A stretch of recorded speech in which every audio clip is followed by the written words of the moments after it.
Engkor manis mohon tangon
Kok mau ngengak tangabek dia jenabit jen toa jen sarah di anak setong tak ngeneng pempin bireng toa ada boleh lah aku namain simpang lencelen ada parlona dak remang kok ria bitabit munda iya di anak setong beraglejer melolo ada boleh mak main melolo tak rengal aku si bener dak iya mak da iya selor ya da emma masa are tak ada moler da emma kana ria lah Maria mun kok dateng terus kok ini apa sih ngocak mama pola tak boleh mak kakek dia di anak setung ngocak melol makai kalau dia melakukan gerbek coba dia apa je kok ngakan menurut emma menurut siapa boleh kan kok dia pikir mak pacet kakek anak setong kebanyakan nocak banyak ngomong bodoh yang tua ngomong ki lu nambula dotong lah nyantap omong boleh di mana kakek biasa udah tanya boleh mah jadi namun udah biasa malah jalan mun bodoh besi main melolo tak reng ruah main melolo ala aku nada boleh ala aku apa bener nak tegulan oleh bor cara kau perak cara kikoli melolo aja lah kau apa bener nak mun kakek lah kau apa bener pasabi ni ya kakek minta nansa pemun kakek pelak alako petepak mak ngejak si Budi petepak mun kau esok kabin petepak ongku petepak senyoro kabin kakek siapa kakek alako apa bener mula alako apa bener minta anak siapa bapak dia tak kecewa dah iya cowok senyoro kabin kan kau engkau mun soro kabin pada petepak engkau dianjing concongan mak bala Radin mak Radin lah jangan kabatir Radin pulang kau le mari kabin terus ala kau gebe mulai kabin lo gelem kau ala kau gebe oh ada tingko mbak nenamun nak ngatur rumah tangga nde ala kau kakek cok iyo ongguan kakek nde ala lapor kelap onggu malah lah jaga betul si kakek mulai kabin aki mbak engkau cerenglah kabin ruah aku tu tanggung jawab kakek beri belanja ya ajak sebor dengan anak noreng belanja tahu kau mana iya coba anak sahabat siapa kakek lo jauh compon lo jauh di dimana compon iya di Tanjung Moyo nyaman ada hai anan ranger ba rahayu nanan anan ranger ba nyaman ada hayu compo di Tanjung Moyo coba kalau orang metur mak minta anan ranger bor ya ada cong ada metur ada ya yo mama kayak jebe bodoh mama dengan jebe metur pada cong golat tingkas konyong kang kok ia merah hayu anan siapa cong anan mana hayu sama boleh anan marahayu Tanjung Moyo kebenaran nak Pak Rahayu ret ingat retan kang kok pada belenten sampai Pak Rahayu belentek bedus engkau belentek ya kebenaran cong cocok ya mah ongguan dek lakoh ya dek lagi namun dek yang kok bila saya lamar adik sah lama jo bida binun perlu setia dalam lamar ingat mak mulai terima la prosa woi mulai terima la prosa munda iya ya dah timbang kita deki engkau ke belum diimbuk kakek ya dah mbuk gitar ke pasar nyare seborong mulai bodai tas kau ngelamar iya kau peniset lah borong sepenting samper kelambi pas geleng embuk rek bagi ya si mas 2 ekor karet bobot 30 gram roke bagi iya lah aja klopen bingkel sekali bingkel iyalah engkau ajalin setia ya iya mak tas kada Iya, ada dia. Ya, Mak, ya, Mak. Ya lah gua jelenjang ya. Iya, Mak. Saya ngak deki kancana kakek belain kapi. Engki, Ya, gua bayi terop. Ya. Lala dia ke betul. Tak kena tak terima, pasti terima. Ya dah. Mau tak terima, mau sepang selor, deki perosakan kok. Iya, Mak. Pasti terima. Mak. Bilang gua jelenjang ya. Iya, Mak. Dapat apa? Mak entar ngelamar. Kok? Medi loma. Dan temu di pasar.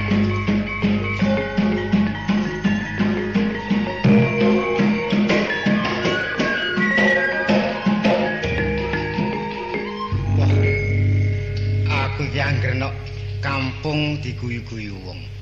Pak Rahayu ku anake wis gedhe, umure wis 20 taun. Kok durung omah-omah. Angger ana wong nglamar, wis tak trima dinane urung, alesane jare ditunda. Angger ana wong nglamar wis dadi urung. Lho, sebeli apa? Anakku iki wah wis jare wong tuwa-tuwa dikongkon nyekar nang nggone pesarean supaya anakku mengenggal gangsar. Wis nyekar nang nggone kramat ping 3. Ya sik sebel ae. Iki apa sing garae sebel? Lho, Main apa dah? aduh. Tekon dia ya wae. Wah, nek mboten salah Pak Selor niki. Lah, cocok. Oh, Pak Selor rodok padha waras. Beres. Ya, napa kabare? Bagus kak bila. Oh. Dia apa kabar kakek? Nggih padha waras. Nggih dah. Lah baju mbik lah. Nggih, padha sik pancet mawon kali niku. Kok Maju boleh, maju boleh. Oh, nggih, nggih, Boleh nggih. parlo nang kok kakek. Lho, kok- Mbik ini kakek penting. Lho nek perlu mbok nang omah mawon. Kok nang dalan niki urusane napa? Paling dai ya cok, ya dah. Hmm. Dai ya Pan Rahayu. Engko lataringan di anak. Nggih, nggih, nggih. Laki anak kok. Oh, Selor. Dah. Nggih, nggih. Eling-eling kula, nggih, nggih. Kakek lah. Andi anak tau. Ah, Dah. Rahayu. Rahayu. Kayak siji niku. Iya. Soalnya dia yang kok dia tangis setang anak. Seluruh kenal mbien anak kakek Rahayu. Oh, mun kenal. Berlah kenal lebur anak kok ke kakek. Le kebeneran cong. Mon lah anak kok lebur ke anak kakek maju besanan kangkok. Oh, sampean niku nglamar dah. Lah ayo besanan be aku wis gak kira keliru kok. Lho, nuwun sewu Pak Selor. Iya. Nggih sik niki enten wong nglamar kok kepethuk enten dalan. Mbok teko nang omah wong kula niki elek-elek duwe omah. Lah iki sing apik mule apa no kene? Ya nggih, tapi wong mun kepethuk enten mriki, ngen sampean Iya. kok jak nang omah kula sawangane kok. Wah, kok kesuwen. Kula niki nek ero watake wong Madura niku rada keras. Pun sakniki lak padha senenge lah. Anak sampean Selor pun kenal. Lah saiki ngeni Pak Rahayu. Nggih, nggih, nggih. Nek pancene cukup karo awake peno, gak usah bojoe. Oh, perkara bojo kula gampang tanggung jawab kula. Pokoke makne sik Rahayu. Niku lak resiko kula, pokoke lamaran pun kula trima. Lah niki napa? Nggo Lah pening. iki kanggo peneset. Oh, peningset lho. Kok adek Ini gedang. kok ngeriyo. Kok adek gedang barang. Ya tangan nang dicocok ocak-ocakan reng jopo. Oh, Cara cara. bahasane gedang-gedang sak supit jarine. Oh, dadi wong Madura niki mesti nglamar niku pokok gedang niki mboten lali. Lah iya. Kula mboten repot kok barang liyane. Iya. Lah nek gedang niku sak tundun niki kula sing nggawa dhewe. Sawangane koyo kula niki kuli. Enten apa? Ya sampai ra bedo. Oh, sarunge. Kelam dina bedo. Ya, pasti dia bingkel. Oh, bingkel. Lah dia gelak. Nggih. Beli nah anak kakek. Pun monggo salaman. Salaman kali kula nggih. Ya, Nggih. pun Jang ya. Pun dilanggangaken. Siset Kali tayagel agel. jan Nggih. reng jopo. Lamaran kula trima. Tak usah. Soal ngarek kemanten gampang kin kula kei kabar mriku nggih. Lah, hubungan ya. Nggih, nek Beli somrat mon parlo. nggih, nek Ya. perlu kula teko mriku mawon. Lah lah cukup ya. Nggih, Engko monggo. lamun.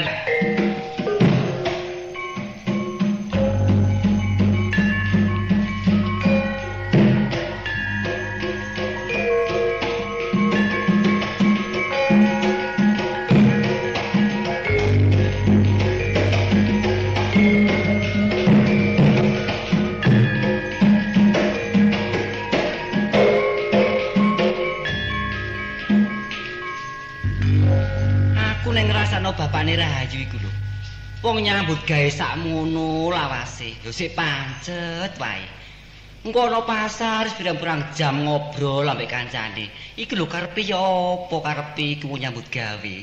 Engko jarene wong wedok ngomel jare cerewet. Nek ana wong wedok meneng gono rumangsane wong lanang. luwe-luwe lho anake wis gedhe. Mbok mikir kono-kono apa ta apa ngono. Kok meneng-menengan wae. Nbut. Lho, monggo. Sinten iki?